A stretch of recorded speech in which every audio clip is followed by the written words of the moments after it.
بسم اللہ الرحمن الرحیم۔ آج 2 اگست ہے۔ پاکستان خطے اور عالمی سطح پر جو دفاعی اور جغرافیائی سیاست میں بڑی بڑی تبدیلیاں ہو رہی ہیں، آج ان کے اوپر اپنا ایک گلوبل تھریٹ میٹرکس ہم تھوڑا سا تجزیہ، ایک انالیسس اس کا آپ کو دیتے ہیں، تاکہ آپ کو اندازہ ہو جائے کہ اس وقت پاکستان خطے اور دنیا میں ہو کیا رہا ہے۔ تقریباً 2 ہفتے کے اندر پاکستان میں ایک نئی عبوری حکومت آ جائے گی انشاءاللہ، لیکن ابھی تک یہ معاملہ بہت پر اسرار سا ہے۔ کسی کو نہیں معلوم کہ یہ عبوری حکومت کیا ہوگی، اس کی کیا کانسٹیٹیوشن ہوگی، کیا شکل ہوگی، کون افراد اس میں ہوں گے، یہ کتنا عرصہ چلے گی اور اس کا مقصد کیا ہوگا۔ ظاہر ہے کہ سیاسی جماعتیں یہ چاہتی ہیں کہ ایک عبوری حکومت ان کی مرضی کی آئے، یہی سیاسی افراد اس عبوری حکومت میں ہوں، یہ اسی طرح پاکستان کو کنٹرول کرتے رہیں، پاکستان کے فائنانسز کو، ایڈمنسٹریشن کو، اور آنے والے انتخابات کے لیے اپنے آپ کو تیار کریں، اور جب یہ تیار ہوں تو پھر ملک میں انتخابات کروا کے اسی پارلیمانی جمہوریت کے اس غلیظ سائیکل کو دوبارہ چلایا جائے، جس کو totally mafia, political mafias control کرتے ہیں۔ اگر پاکستان اس سمت پہ گیا آنے والے وقتوں میں، تو یقینی طور پر جو کچھ ماضی میں ہوتا آیا ہے ان سیاسی حکومتوں میں، وہی غلاظت، وہی کرپٹ لوگ، وہی ناپاک و پلیت لوگ دوبارہ گھومتے پھرتے واپس پاکستان کی سیاست میں آئیں گے۔ اور ہر دفعہ یہ مافیا اتنا طاقتور ہو جاتا ہے کہ یہ احتساب کے بجائے یہ قوانین ہی تبدیل کر دیتے ہیں، احتساب کے ادارے ہی ختم کر دیتے ہیں۔ آپ نے دیکھا ابھی پچھلے چند مہینے میں کیا ہوا ہے۔ جتنے بڑے بڑے کیسز ان کے اوپر تھے وہ سارے معاف ہو گئے، ان کو وڈرا کر لیا گیا، انہوں نے لا ہی چینج کر دیا، پارلیمنٹ سے بھی، سینٹ سے بھی، نیب آرڈیننس چینج کروا دیا۔ لہٰذا ان پر جب مافیا اتنا طاقتور ہو جائے کہ پوری ریاست کو وہ کنٹرول کر رہا ہو، تو پھر اس کا احتساب ممکن نہیں ہے۔ اور ظاہر ہے کہ ان پولیٹیکل مافیاز کا یہی مقصد ہے کہ اقتدار پر اس طرح چپکے رہیں، پہلے خود، پھر اس کے بعد ان کی اولادیں، پھر اولادوں کی اولادیں، نسل در نسل۔ پاکستان میں کبھی بھی ڈیموکریسی نہیں رہی ہے، ہمیشہ پولیٹیکل مافیا اور فیوڈل رول رہا ہے، اور یہ ظاہر ہے کہ ان کا انٹرسٹ یہی ہے کہ اس کو مسلسل جاری رکھا جائے۔ دوسرا آپشن یہ ہے کہ کیئر ٹیکر گورنمنٹ اگر ایسی بنتی ہے جس کے اندر نئے چہرے ہوں، نئے لوگ ہوں، پیٹریوٹک ٹیکنوکریٹس ہوں، ایسے لوگ ہوں کہ جن کا ٹریک ریکارڈ صاف ہے، ساری زندگی انہوں نے پاکستان کی خدمت کی ہے، جو کوئی پولیٹیکل مافیاز کے ساتھ جن کے کوئی ویسٹڈ انٹرسٹ نہیں ہے، اور جو صرف کام کرنے آتے ہیں ایک سیریس ڈیڈ فوکس توجہ کے ساتھ پاکستان کی خدمت کرنے اور پاکستان کو اس کرائسس سے نکالنے کے لیے آتے ہیں، تو پھر پاکستان کی تقدیر ایک دوسری سمت میں چلی جائے گی۔ لہٰذا پاکستانی قوم کو بھی انتظار کرنا ہے اگلے 2 ہفتے۔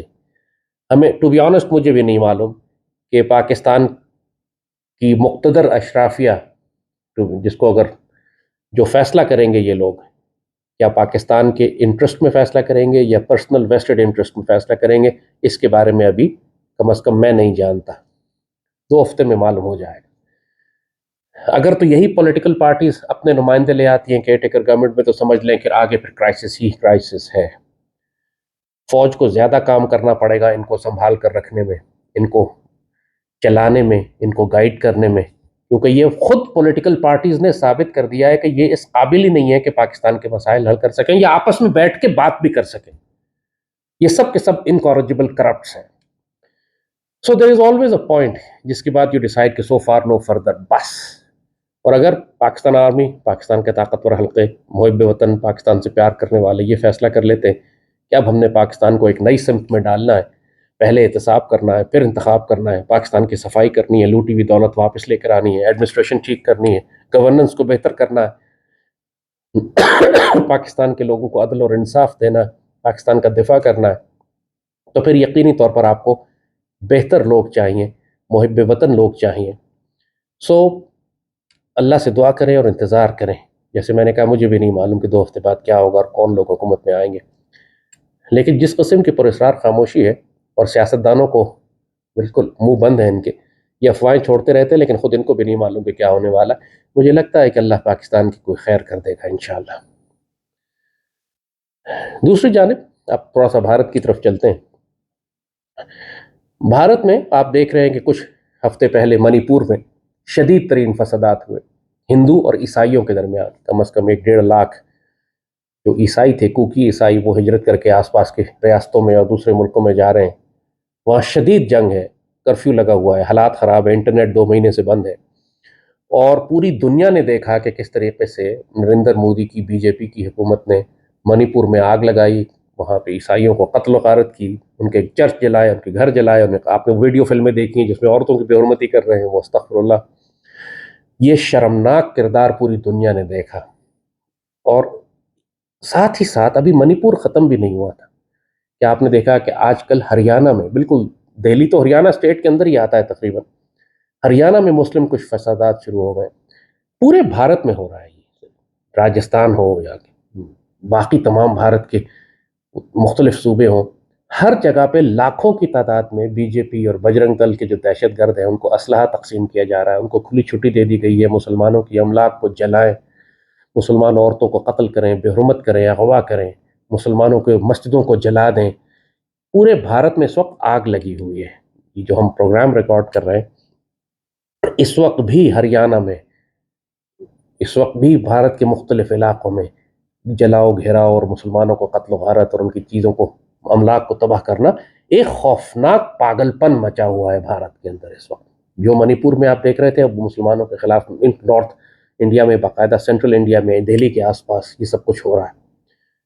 اس سے پہلے خالستان تحریک اور سکھ پورے پنجاب کے اندر آگ لگی ہوئی، اور خالستان ریفرینڈم پوری دنیا میں ہو رہا ہے، سکھوں کو بھی سخت اس وقت غصہ اور ناراضگی ہے بھارتی ریاست کے خلاف، اور ہندو اس وقت اتنے کانفیڈنٹ ہو گئے ہیں یا اوور کانفیڈنٹ ہو گئے ہیں کہ وہ سمجھتے ہیں کہ ان کو اب سکھوں کی ضرورت نہیں ہے۔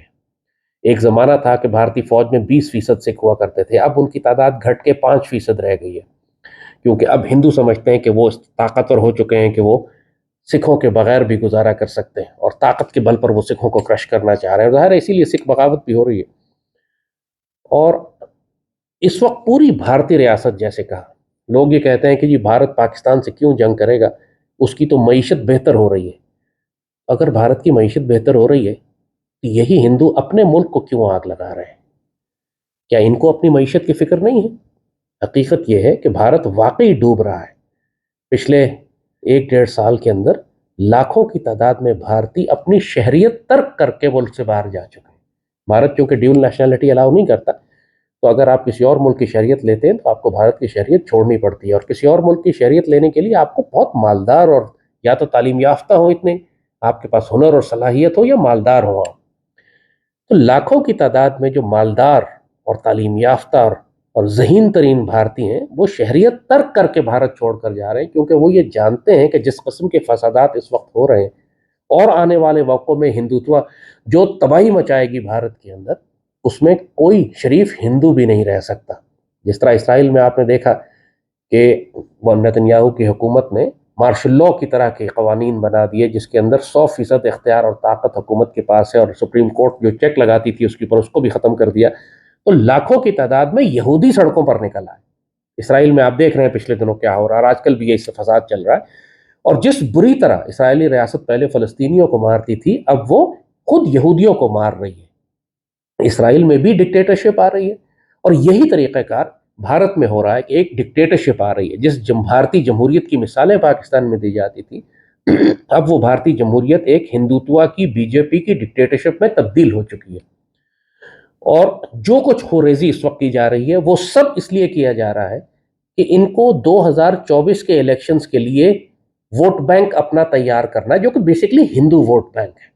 ہندوؤں کو انہوں نے یہ بتانا ہے کہ ہندو راشٹر کے لیے، اکھنڈ بھارت کے لیے اگر کوئی کام کر سکتا ہے تو وہ بی جے پی، مودی اور یوگی ہے۔ اور پاکستانیوں کو جو اس بات کا اندازہ نہیں ہے کہ نریندر مودی اس وقت بھارت کے اندر تسلی سے ذلیل بھی ہو رہا ہے۔ ظاہر ہے یہ تباہیاں مچی ہیں، اس سے پہلے کورونا کا لاک ڈاؤن اس نے لگایا، پوری معیشت تباہ کی، غریب لوگوں کو مصیبت میں ڈالا، اور اب یہ قتل و غارت اور سول انارکی اور فساد، اور پوری دنیا میں اس کے خلاف آواز اٹھ رہی ہے، خاص طور پر جب عیسائیوں کو انہوں نے مارنا شروع کیا۔ تو اگلا الیکشن جیتنے کے لیے مودی کے لیے لازم ہے کہ کوئی ایسا بڑا کام کرے کہ پورے بھارت میں وہ یہ کہہ سکے کہ بھارت کو عزت دلانے والا شخص مودی ہے۔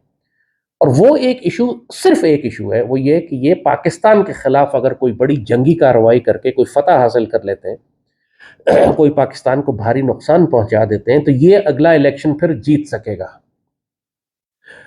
الیکشن بھارت میں